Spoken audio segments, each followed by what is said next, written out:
There is a peculiar tone of urgency echoing in the background of the talking points of young intellectuals and political activists acting on internet. If one seeks its source, a singular expression will inevitably start to stand out in its clearly distinguishable tone and obvious, yet initially unclear, significance. The sentence beginning with "I identify as." Why and whence this need for self-identification, the need that by far transcends its natural limits, since it seems like the whole rattle of debates and radicalism revolves precisely around it as it keeps humming persistently in the background? Why does it seem that it's all about declaring one's identity, one's I and its possessions? We'll inspect what seems to be the core principle driving the debates on subjects such as skepticism, race, gender, social justice, religion, etc. In the course of the analysis, however, one peculiar thing could happen. It might just end up that the whole business of internet ideological exchanges, from the alt-right to the alt-far left, is nothing else than a mass attempt to delineate and concretize the underlying principle we just pointed out. To unwillingly, yet compulsively, bring the monotonous, single-tone background noise from the periphery into the center. This would mean, let us note in advance, that everything else could be of much lesser significance, as it can change into its very opposite in the matter of seconds. In the former times, ideology one adhered to mattered, while radicals were sometimes prone to seamless transitions from the one opposite extreme to other.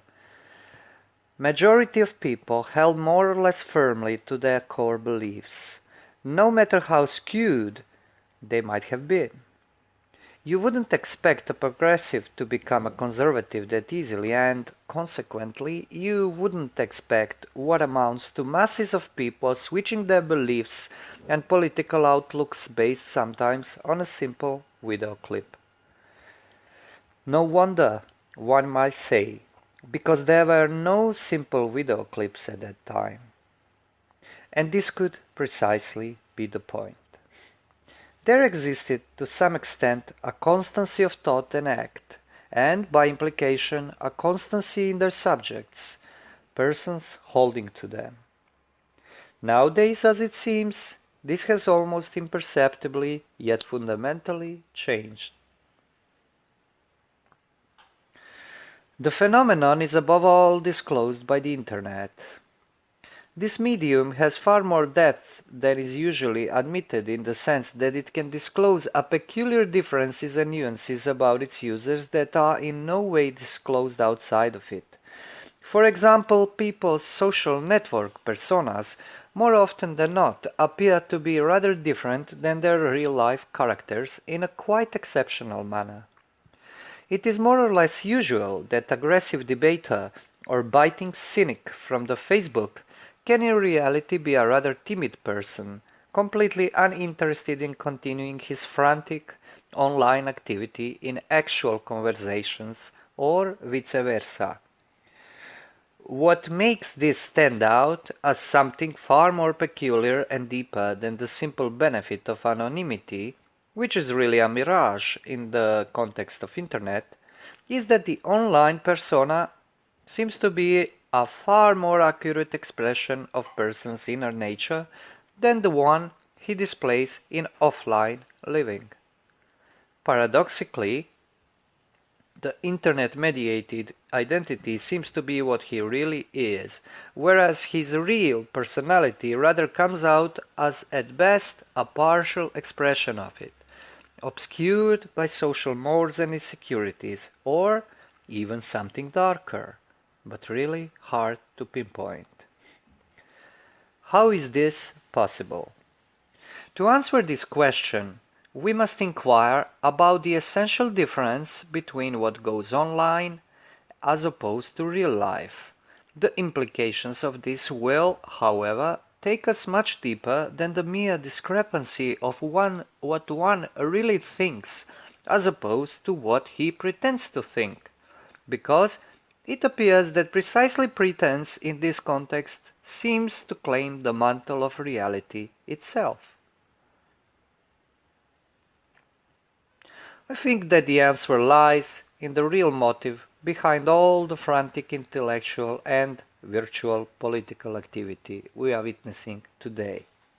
This motive, an efficient and final cause of it all, appears to be a pursuit of identity. As with all other new phenomena, we must warn in advance that this activity is not necessarily related to what commonly used to be understood by it. For me, this is perhaps best exemplified by the peculiarly benign nature of the most alt-right spokespersons, people who for all intents and purposes, with childlike innocence, reiterate some of the tried and tested neo-Nazi talking points, while, sometimes quite energetically, rejecting to be classified as having anything to do with actual Nazism, anti-Semitism, fascism, etc. I, for one, do not only do believe them, but also believe that this fact can be demonstrated. However, if such demonstration exculpates them from being a Waffen-SS fan club, it doesn't at the same time exculpate them from being on a trajectory that is potentially far worse and still unclear in its strange, chaotic novelty. The example of alt-right is taken here only as an example, not as a delineation of the full scope of the matter. It is apt for observation only because of its adherence explicit stress on identity as the fundamental principle of politics.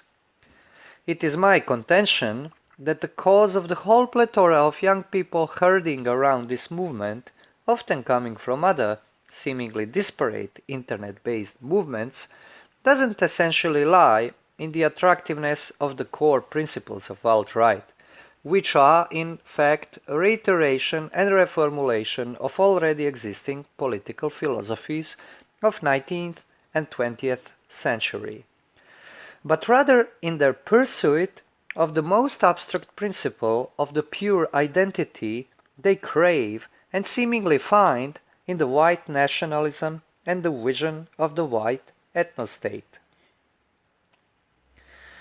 This means, above all, that it's not about the race, nation-state, whiteness, genes, and so on and so forth. It's about the hunger for reality. So what does expression I identify as essentially intends to disclose? At the most elementary level, it is a form of declaration of who someone is. There's, however, a simpler and more traditional way of doing this, in the form of I am this or that. This seemingly insignificant difference is a detail that immediately catches attention. Why say I identify as Christian, white nationalist, liberal, etc., instead of saying I am Christian, white nationalist, liberal, etc.? There is a kind of uneasy caution and at the same time an air of compulsive wish for self-assertion in this statement. It doesn't disclose one's being, but states one's intention. As such, it is not in fact a matter of person introducing oneself to others, but statements of how person wishes to be perceived. And this wish is something that is expected to be accepted as real and sufficient to make someone present to others. It is, in effect, completely dependent on what is outside itself, the other's recognition. The difference between this kind of self-assertion and disclosure of one's personal character is a veritable abyss. It is as opposed to a statement of one's true self, which suffers no contradiction because it comes from genuine reality of one's own self, no matter how marred awareness of it might be, or rather a statement of the claim to absolute freedom to be what one wants to be, and a request that this be recognized and affirmed by the other. In this sense, we are presented with the phenomenon of both absolute affirmation of freedom and its absolute negation. I is posited as pure activity creating its own reality, and at the same time requesting this reality to be affirmed as such by the non-I, i.e., the other. If I am what I identify as I am, then my reality is completely dependent on recognition and acceptance of this by others who are totally outside of this reality, for the simple reason they are doing the same thing, requesting me to check and affirm credentials of their own existence, as if it were a matter of waving an ID card. This peculiar sense of I and not I being dialectically related stems from the peculiar nature of ego as a metaphysical principle. Ego, in this sense, is not merely a psychological given. It is a principle, therefore, a reality upon which all subordinate reality is being disclosed. Moreover, it is not a given at all, because its essential feature is absolute freedom to posit itself, without any outside limitations to it. This is necessary because principle compels everything else into subordination, or it would cease to be a principle. How come then that it is at the same time dragged in the dialectics of its opposite, the non-I, which is everything that it is not? Why does it crave anything outside itself? It's because it is not real. However, this unreality has a peculiar mode of existence. It is not an unreality of straightforward nothing that cannot be comprehended at all, but the unreality that, although lacking in substance, acts unceasingly, creating quite real effects. The everyday expression we use for this strange phenomenon is the word lie.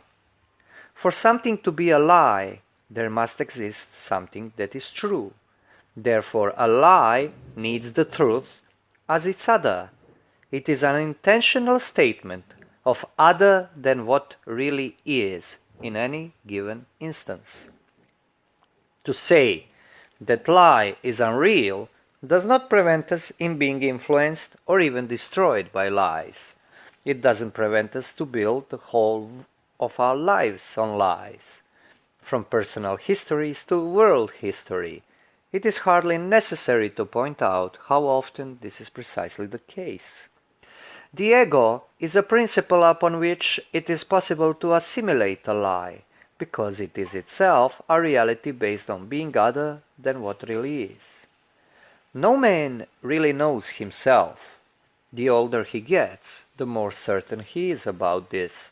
But ego never knows itself, and for most of the time we experience this as a mask we display to others, always dimly aware that this is not what we really are.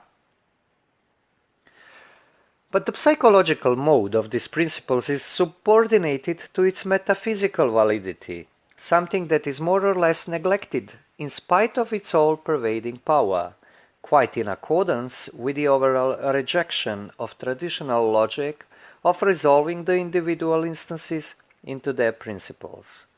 I believe that phenomenon we are addressing here forces this logic to be reintroduced if we are to understand it. Namely, purity of internet-mediated egos identifying as this or that transcends psychology, or, still better to say, goes far beneath its innate superficiality. Whereas dynamics of personal life discloses the effects of metaphysical egoism, it doesn't really sufficiently clarify it as a principle in its purity. No one is that egoistic in the real life, after all. The Internet, however, makes the statement of ego as a principle of everything that is rather clearly and in no uncertain terms. Couldn't it just be possible that Internet personas are more like nodes in the electronic network than human beings, and that human beings behind them are doing their best to identify as those avatars? Surely the incentive is present. If one wants to be free to identify as one wish, the ultimate resolution would be to renounce what he is, because this is something he cannot change by identifying, if he can change it at all. The persona on the Internet would then be an expression of his inner freedom. The problem is that this seems impossible and consequently quite insane to attempt. Indeed it is, yet it doesn't make it any less the case. Metaphysical egoism, by its very nature, depends on creating networks of relations, because it is essentially a mode of fundamental relativism. Ego exists only in reflection into something that it apprehends as other to itself, so it is perpetually goaded into seeking out a mirror that will perfectly reflect it and provide it with reality. As this is the craving that cannot really be fulfilled, metaphysical egoist by necessity gets entangled in the web of dialectical relations, always skipping from one point to the other. This is disclosed by a peculiar phenomenon of inconstancy of beliefs and standpoints, immediately observable among Internet intellectuals, so-called. It is nothing unusual that the single person changes not only political beliefs, but religious denominations in the very short span of time, something that is initially utterly incomprehensible to someone dimly aware of the gravitas these decisions should by rights entail. However, on closer look, there is no mystery about it. Ego mimics reality of the person, i.e. it retains its form but is completely vacant of its content. Correspondingly, its grip on reality can mimic the personal knowledge to such an extent that it can produce far more coherent systems or narratives about it than the real person can ever dream to accomplish, simply because person is always aware of his or her own ignorance, the fact that naturally prevents it to fully realize its knowledge. Ego, on the other hand, has no notion of ignorance because it knows only itself, and is thereby able to formalize everything into sometimes astonishingly coherent explanations of the reality, world, history, religion, politics, etc. The only problem is, none of it is real, because it essentially only serves to explain the ego itself, as it projects itself upon the world. The reason why the plethora of Internet-mediated identifiers, hopefully still based on the real persons behind the screens, perpetually change their forms is precisely the unreality of these forms. Today, people supposedly have the wisdom of the ages at the tip of their fingers, but it seems that even the most simple and elementary conditions of acquiring the knowledge remain untouched by those tips. Ego knowledge is based on the so-called making sense, i.e., processing of information in the meaningful systems that by their very nature have to be all explanatory.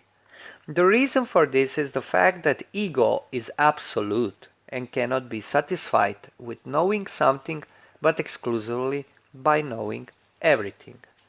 Tragicomically enough, it's because it really cannot know anything at all except itself. The life of ego is a dynamic weaving of illusion, therefore something that only seems real. In the ether of Internet, this illusion can reach perfection because personas of its users can be freely molded and provide an illusion that the one who is creating his own persona is in fact identical with what he created. This is further reinforced by others who support this individual conscious node, forming a reality tunnel which is completely separated from reality but is easily reinforced by processing of information into desirable direction. In this sense, most of the internet so-called intellectuals are in fact people attempting to perform an act of depersonalization by identifying with their projections. It is therefore no wonder that identitarian ideas get so popular. They seem to provide the meaningful systems inside of which ego can keep an illusion of its own reality. The whole rattle about politics, religion, conspiracy theories, etc. seem to be no more than the pursuit of acquiring the most meaningful system of knowledge and worldviews in order to remake oneself into a coherent system, to make oneself something rather different than the real human being, one might add. And, rest assured, you can do this by identifying yourself as an opponent of post-humanism without a glitch in your code. So there is really no need to untangle talking points raising the level of noise in communication channels. They are completely insubstantial, although often quite meaningful.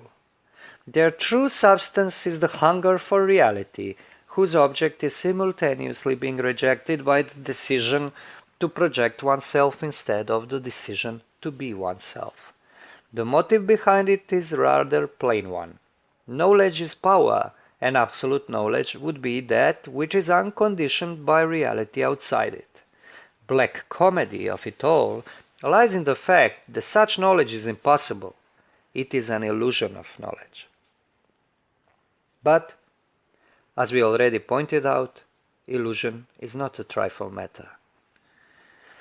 So there's really not much to debate about when it comes to all those identifying as people. Because the main thing is they could be unconsciously on the way of ceasing to be people altogether. One could imagine that in the near future we'll meet internet intellectuals that solved absolutely all mysteries posed by the ages, debating among themselves who's right and who's wrong, whereas all of them in fact can only be right, because to be right, to be a meaningful system, means to be real. In this context, there are really no unique groups, but identitarians are a pretty good example because their insistence on defining the reality of individual and the group makes them attractive for purely systemic reasons. A narrative or system of identity politics provides the desirable reality narrative to provide ego with an appropriate form, keeping it temporarily secure. We could say the same for the conspiracy theories, prevalence of which around the internet is undeniable. Most of the religious identifying observable among internet-based intellectuals, so-called, is more often than not based precisely upon them. This is a clear indication that religion for those people serves merely as a code for making sense, because true religious attitude is merely a result, the tip of the proverbial iceberg, of the activity of things like sacramental or ritual activity, whose influence becomes made conscious only later in life, calling, or at least, intimate resolutions that are always incited from the outside of what one knows about him or herself. Such goading, quote unquote, that really forms the inner core of man, we call the person, is never a function of absolving the most perfect system, making sense of a religion.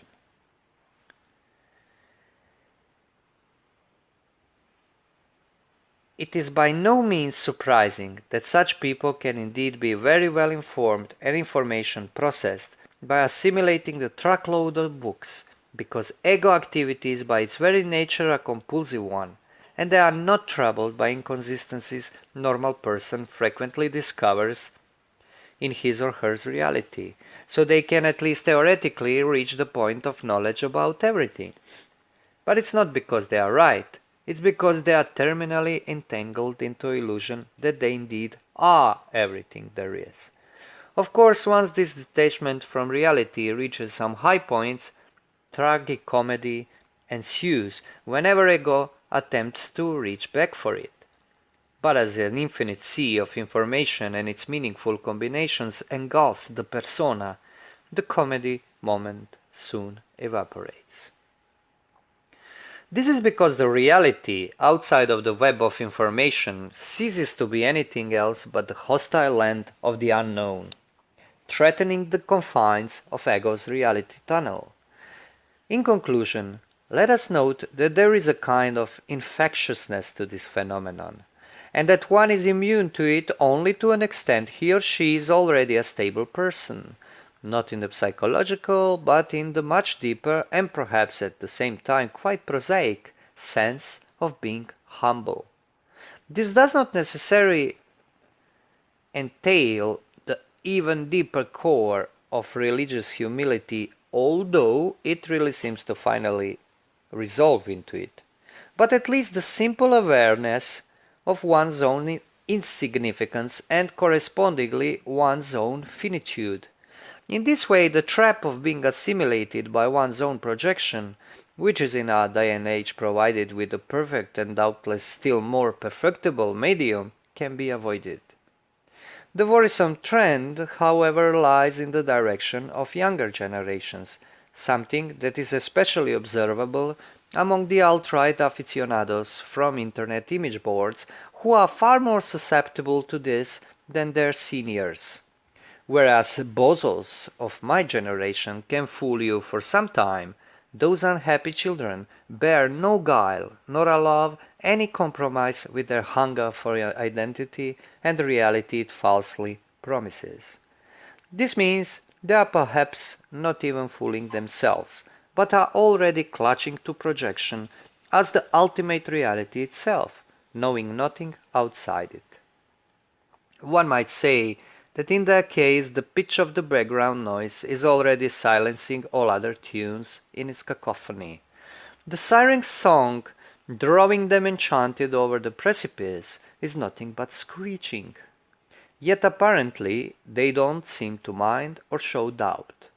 Could it be then, to paraphrase a tried and overused verse, that this is the way the world goes, not with a bang, but with a screech?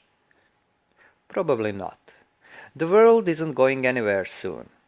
But, speaking hypothetically, if the answer would be yes, after all, then the revolutionary thing to do would be to identify as deaf and proceed to create a collective identity in close collaboration and critical debate with mutes.